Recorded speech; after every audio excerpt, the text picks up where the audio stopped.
The Bernie Delegates Network.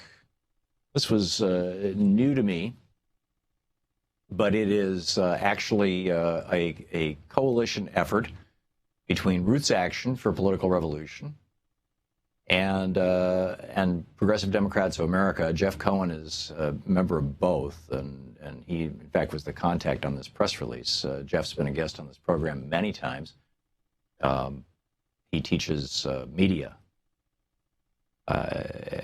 And the headline, first major survey of Sanders delegates points toward potential conflict over Clinton choice of running mate. And I thought this was fascinating. The first major survey of Bernie Sanders delegates reveals big concerns about Hillary Clinton's pending choice of a vice presidential candidate, with many delegates expressing their willingness to publicly denounce prospective running mates and even protest on the convention floor. The nationwide survey was conducted by the Independent Bernie Delegates Network, an initiative launched by rootsaction.org in partnership with Progressive Democrats of America. The results were released Saturday. More than 250 Sanders delegates responded to the survey via email during the past 2 days. And so they said, okay, here's a bunch of names. Are these people acceptable, not acceptable, or unsure? So 250 Bernie Sanders delegates to the DNC. People are going to show up next week in Philadelphia. If Hillary Clinton chooses Senator Tim Kaine, is he acceptable? Under 3%. Is he not acceptable? More than 88%. That's not good news. HUD Secretary Julian Castro, or Julian Castro, I'm not sure how he pronounces it, acceptable 8%, not acceptable a little over 79%. Senator Mark Warren, acceptable just a little short of 2%, not acceptable over 91%. Senator Cory Booker, acceptable 11%, not acceptable over 72%. Admiral James Stavridis, acceptable 1.5%, not acceptable over 88%. And Admiral Mike Mullen, not acceptable, pretty much the same, acceptable 2.3%, not acceptable 88.5%.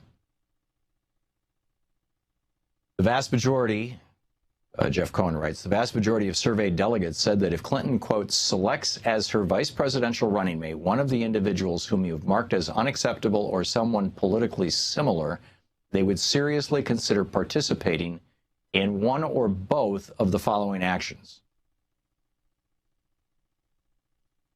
Now, conspicuously absent from that list were both Bernie Sanders and Elizabeth Warren. Bernie Sanders, I think there's 100% certainty that Hillary Clinton is not going to pick as her vice presidential nominee.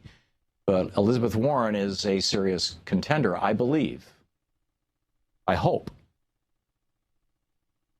So if Warren is not selected, and the selection is Mark Warner, Cory Booker, James Stavridis, Mike Mullen, Julian Castro, or Tim Kaine, the vast majority of the surveyed delegates said they would either, number one, denounce the vice presidential pick as this is a quote, as a clear indication that Hillary Clinton does not intend to seek common ground with progressive ideals and positions of the Bernie Sanders campaign, and or two, nonviolently and emphatically protest in the convention hall during Clinton's acceptance speech. Now, Norman Solomon, who is ran for Congress in California unsuccessfully, but he's a good guy who's been doing, good progressive work, and author as well, for years and years and years. And he's the national coordinator of the Bernie Delegates Network. And he is a delegate, a Sanders delegate. He said, we have every reason to believe that the lopsided numbers from the survey indicate that it would be a risky proposition for Clinton to choose a running mate who is supportive of corporate-friendly trade deals and cozy with Wall Street. Amen. I think it would be a very risky thing, too. And I hope the Clinton campaign is listening. We'll be back. To watch more clips from our programs, hit the Watch More Videos button over here. And please be sure to hit the handy-dandy subscribe button so you'll always be up to date. Tag, you're it.